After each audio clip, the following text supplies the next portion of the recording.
Muy buenos días, amigos del Politécnico Gran Colombiano, y a todas las personas que les gusta hablar de derecho, leer el derecho, fomentar el derecho y trabajar en derecho.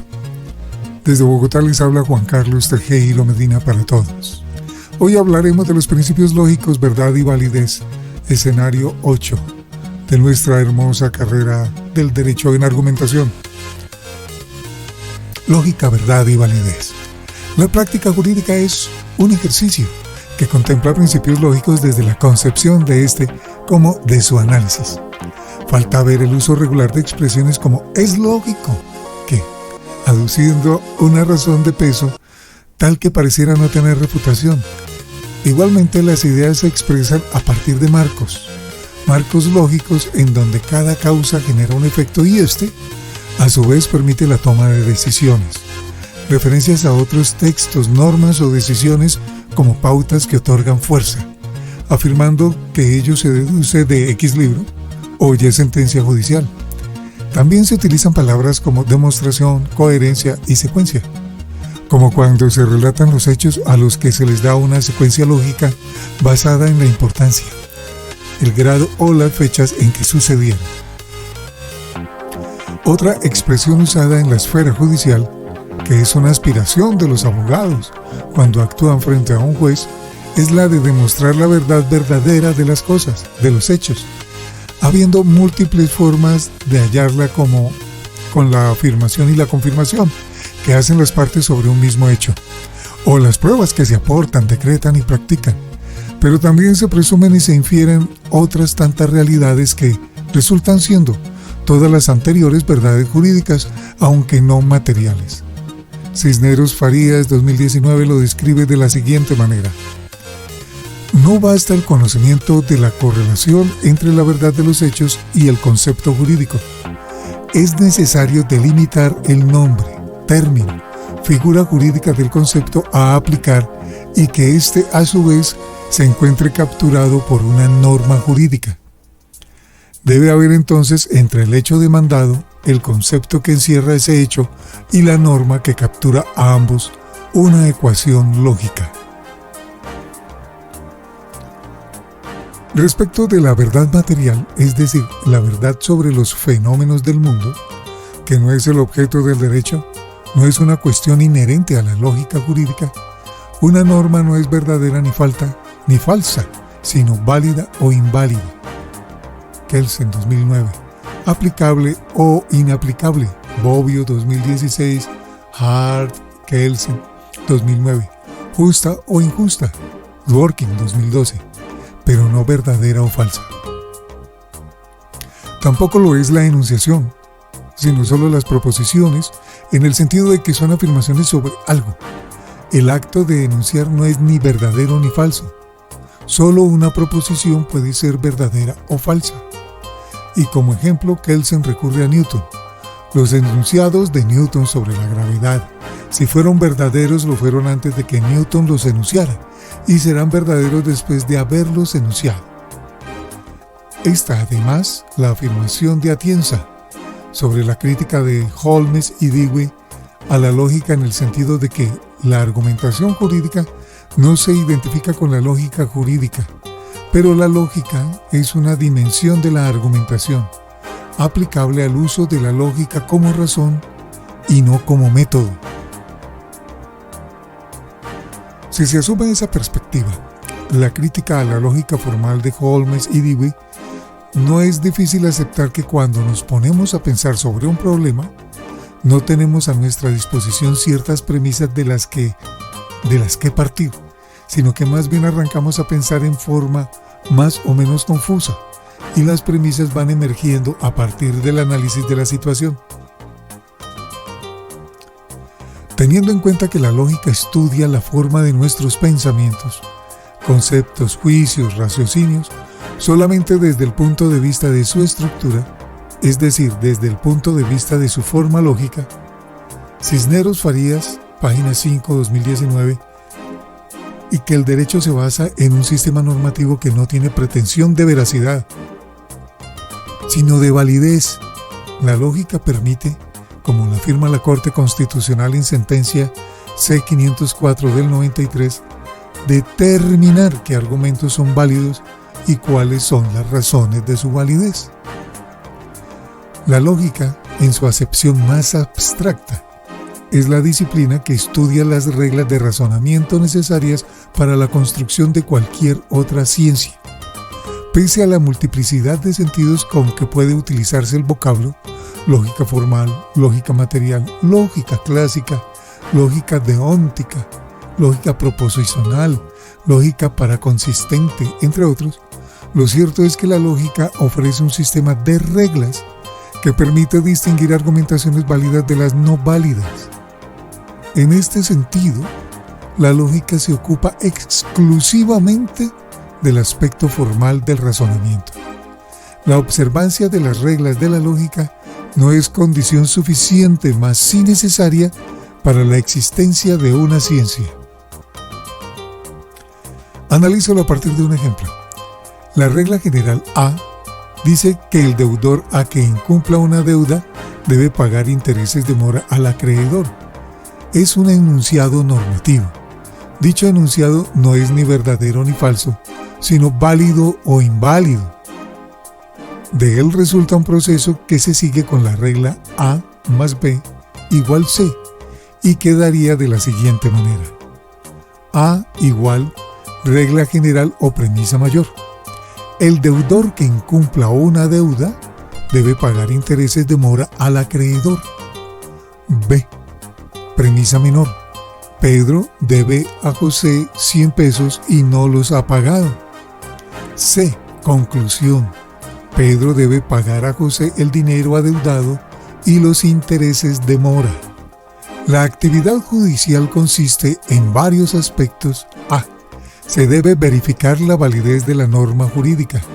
Esto es, que la norma exista dentro del territorio del Estado y esté vigente en el tiempo en que suceden los hechos, además de haber sido expedida por la autoridad competente y siguiendo el procedimiento adecuado.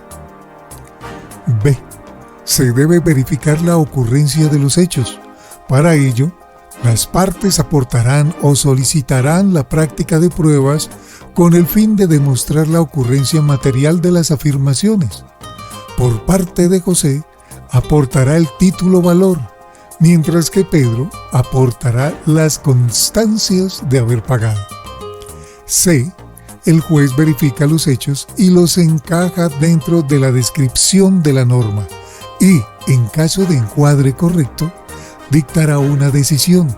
En caso de probar la deuda, procederá a condenar a Pedro al pago del dinero y los intereses. No obstante, la verdad procesal en derecho es jurídica, mas no esencialmente material o fenoménica. Quiere decir que, a pesar de haber probado el pago de la deuda, puede demostrarse lo contrario. Suponga que en el caso en cuestión, Pedro pagó en efectivo el dinero adeudado, pero no pidió un recibo de pago y confió en que José destruiría el título valor.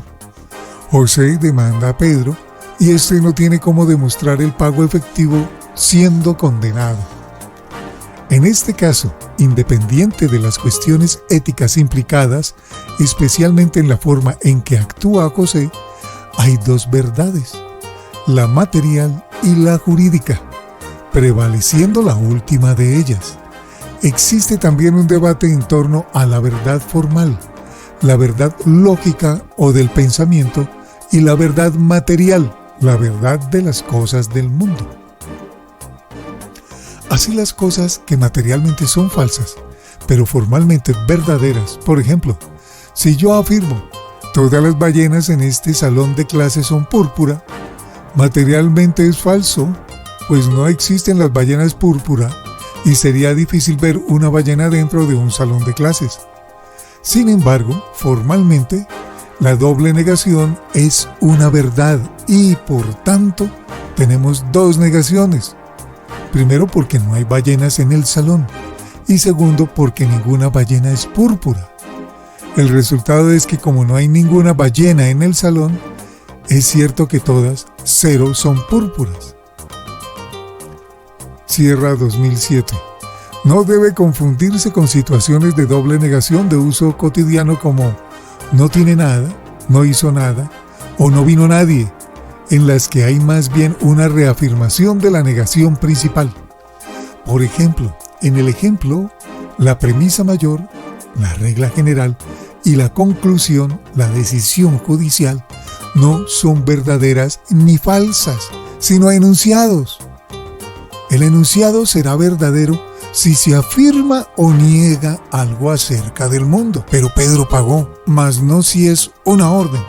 Pedro deberá pagar, ni una prescripción. El que no pague sus deudas deberá pagar intereses de mora. La cuestión radica, como vimos anteriormente, en diferenciar el pensamiento como una idea abstracta que puede ser enunciada, es decir, expresada al mundo a través de un significado. Algo se encuentra prohibido, permitido, obligado, o una proposición, algo con intención de veracidad, puesto que las ideas, conceptos y juicios tienen un sentido lógico que las palabras facilitan en cuanto a su comprensión o también lo dificultan. Cisneros Farías 2019, página 6. En síntesis, en derecho, la lógica sirve para manifestar la validez de los argumentos con el fin de que su estructura interna corresponda con reglas específicas que permitan aducir que las razones son ciertas, legales y convincentes. Puede que algunas cosas deban demostrarse, pero dicha demostración se hará a partir del concepto de verdad jurídica y no tanto del de verdad material. Principios lógicos. La lógica estudia el pensamiento a partir de leyes, denominadas también principios o reglas de la lógica, que sirven para explicar la estructura del pensamiento sometidas a comprobación tautológica. La tautología es definida por la Real Academia de la Lengua Española como 1. Repetición innecesaria y poco afortunada. 2. Enunciado que, con otras palabras, repite lo mismo que ya se ha dicho, sin que aporte nueva información, y se refiere a verdades independientemente de su estructura. Al decir de Cisneros Farías, la lógica cuenta con el objetivo de establecer leyes, estructuras y procedimientos de nuestro pensamiento para el descubrimiento de la verdad. La lógica establece demostraciones de la verdad, inferencias, formal del razonamiento, estructuras o formatos silogísticos, etc. Para ello se establecen principios que, aunque sean de la lógica, tienen aplicabilidad en el derecho, como son los de identidad, no contradicción, razón suficiente y tercero excluido. Ahora procedemos a ver cada uno de ellos. Principio de identidad. Dicho principio, creado por Aristóteles, por allá en el 312 a.C., en su tratado de lógica Organon, toda cosa o fenómeno es similar a sí mismo, y no puede ser otra cosa que sí misma. Esto significa que nada puede ser más que la misma cosa. En la ley de identidad se expresa que un pensamiento es idéntico a sí mismo si los objetos que refleja no se transforman en el momento en que lo utilicemos. Cisneros Farías 2019, página 35, y se refleja con el siguiente enunciado lógico: P es igual a P, o P igual P. Este argumento es utilizado por los abogados de forma innata, sin establecer su relación lógica, que implica que una cosa es una cosa y no otra. De esta forma, los reclamos se hacen sobre el derecho reclamado y no sobre otro, y lo que determina que dicho reclamo sea sobre un determinado derecho son los hechos. ¿Sabía que ha habido críticas al uso de la lógica en el derecho, como sucedió en dos casos de teóricos y filósofos del derecho? Primero de ellos, llamado Oliver Wendell Holmes, quien fue juez de la Suprema Corte de los Estados Unidos y uno de los más respetados teóricos del derecho norteamericano, e incluso es llamado como el fundador de la escuela realista norteamericana, con influencia especialmente fuerte en la corriente del análisis crítico del derecho. Piombo 2020. El otro es John Dewey, filósofo estadounidense de la corriente del pragmatismo norteamericano, sin formación jurídica pero cercano a la crítica del derecho. Ambos autores sostienen que la función del derecho es el cambio social.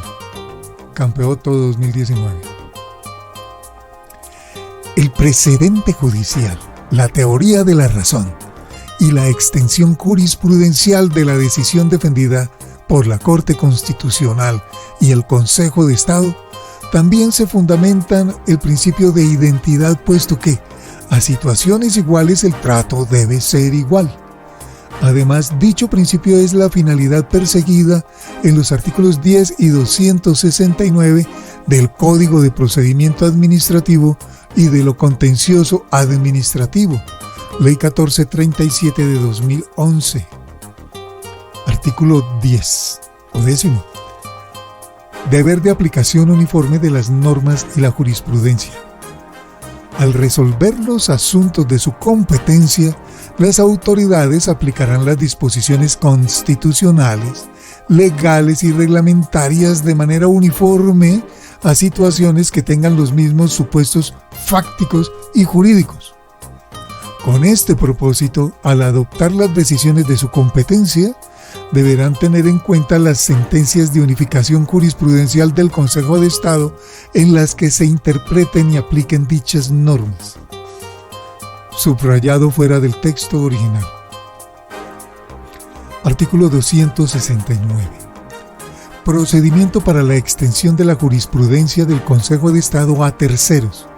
Si se niega la extensión de los efectos de una sentencia de unificación o a la autoridad hubiere guardado silencio en los términos del artículo 102 de este código, el interesado, a través del apoderado, podrá acudir ante el Consejo de Estado mediante escrito razonado en el que evidencie que se encuentra en similar situación de hecho y de derecho del demandante, al cual se le reconoció el derecho en la sentencia de unificación invocada. Subrayado fuera del texto original. Principio de no contradicción. Dicho principio parte del fundamento de que nada puede ser y no ser al mismo tiempo, o, al decir de Kelsen, de dos enunciados que están en oposición contradictoria, como por ejemplo, Dios existe, Dios no existe. Solo uno puede ser verdadero mientras que el otro tiene que ser falso. Que, como continúa afirmando, en derecho implica que ante un conflicto de esta naturaleza, pero con contenido normativo, solo una norma de ambas en conflicto puede ser válida. Página 8. La forma de señalarla es que P y no P son una falsedad y se grafica en la siguiente manera. Menos entre paréntesis P, menos P. Como forma de aplicación de este principio en el derecho, tenemos los artículos 1 y 2 de la Ley 153 de 1887, que dice: artículo primero. Siempre que se advierta incongruencia en las leyes, u ocurrencia oposición entre ley anterior y ley posterior, o trate de establecerse el tránsito legal de derecho antiguo a derecho nuevo, las autoridades de la República y especialmente las judiciales observarán las reglas contenidas en los artículos siguientes. Artículo 2, o segundo. La ley posterior prevalece sobre la anterior. Repito, la ley posterior prevalece sobre la ley anterior. En caso de que una ley posterior sea contraria a otra anterior y ambas preexistentes al hecho que se juzga, se aplicará la ley posterior.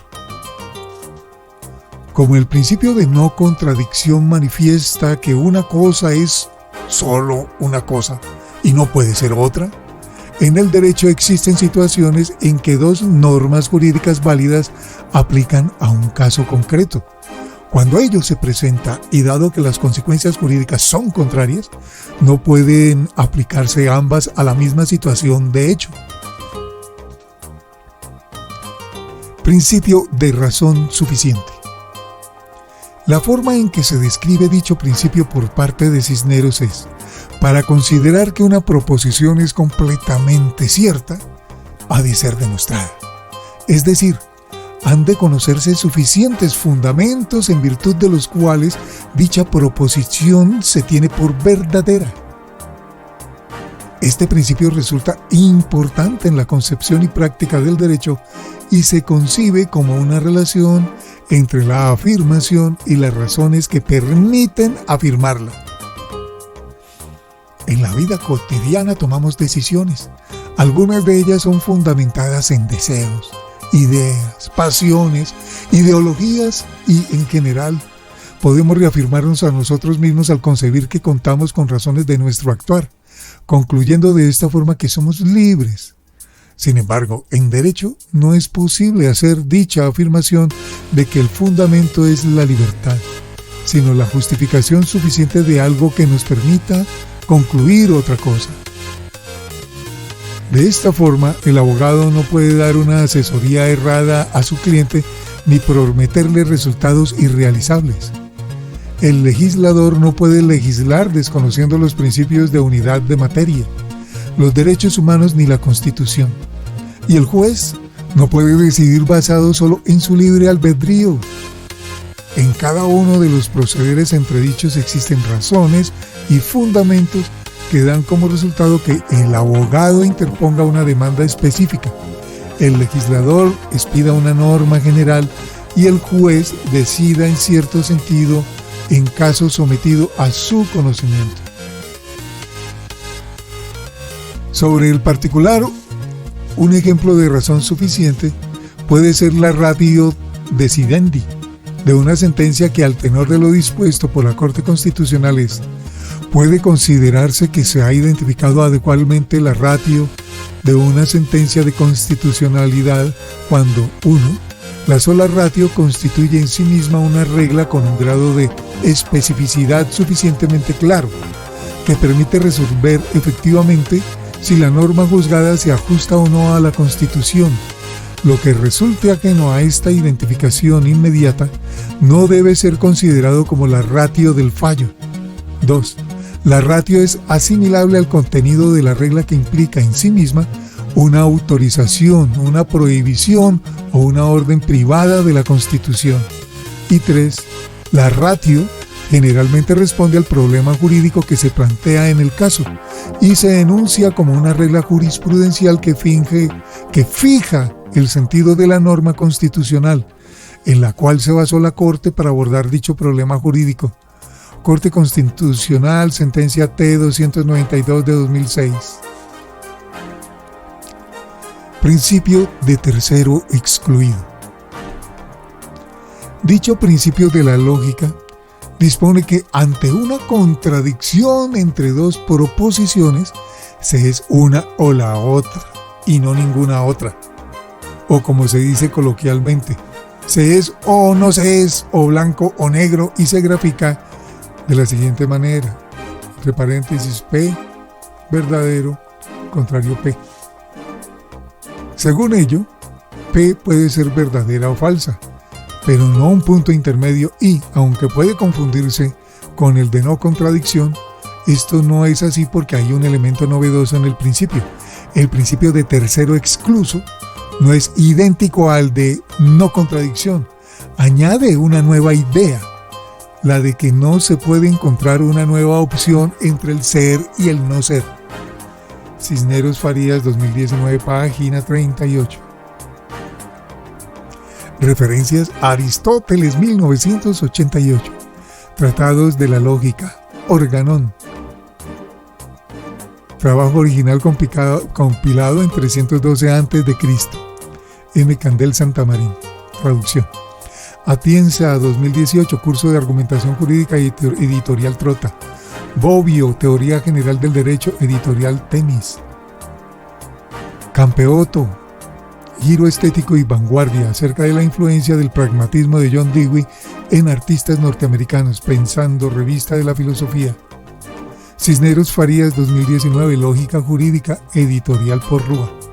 Código de Procedimiento Administrativo y de lo Contencioso Administrativo, Ley 1437 de 2011, Secretaría del Senado.gov.co. Corte Suprema de Justicia, sentencia C-504, Eduardo Cifuentes Muñoz y Carlos Gaviria Díaz, no más. 1993. Corte Suprema de Justicia, sentencia T-292 del 2006. Manuel José Cepeda Espinosa, 6 de abril del 2006. Working, los derechos en serio, Editorial Planeta, Ariel. Hart, el concepto del derecho, Abeledo Perrot S.A. Kelsen, la teoría pura del derecho, Editorial Porrúa. Kelsen, Derecho y Lógica, Editorial Coyoacán. Ley 153 del 87, por la cual se adiciona y reforman los códigos nacionales, la Ley 61 de 1886 y la 57 de 1887.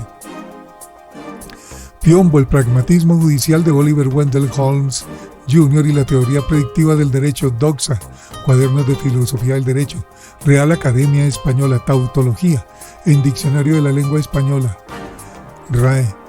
Sierra A, Lógica Básica para la Verdad y la Falsedad 2007, Ingeniería y Ciencia número 3 y 6. Información técnica de la lectura de todo lo compilado aquí, que es propiedad del Politécnico Gran Colombiano y su grupo, que sintetizó todas estas verdades del derecho. Módulo, Argumentación y Lógica Jurídica. Autor César Alberto Correa Martínez, asesor pedagógico Natalia Carolina Ramos Martínez, diseñador gráfico Alejandra Daza Hurtado. Les habló Juan Carlos Tejero Medina, con todo mi aprecio y cariño, para que aprendamos más sobre derecho y seamos los mejores en derecho del país. Y orgullo del Politécnico Gran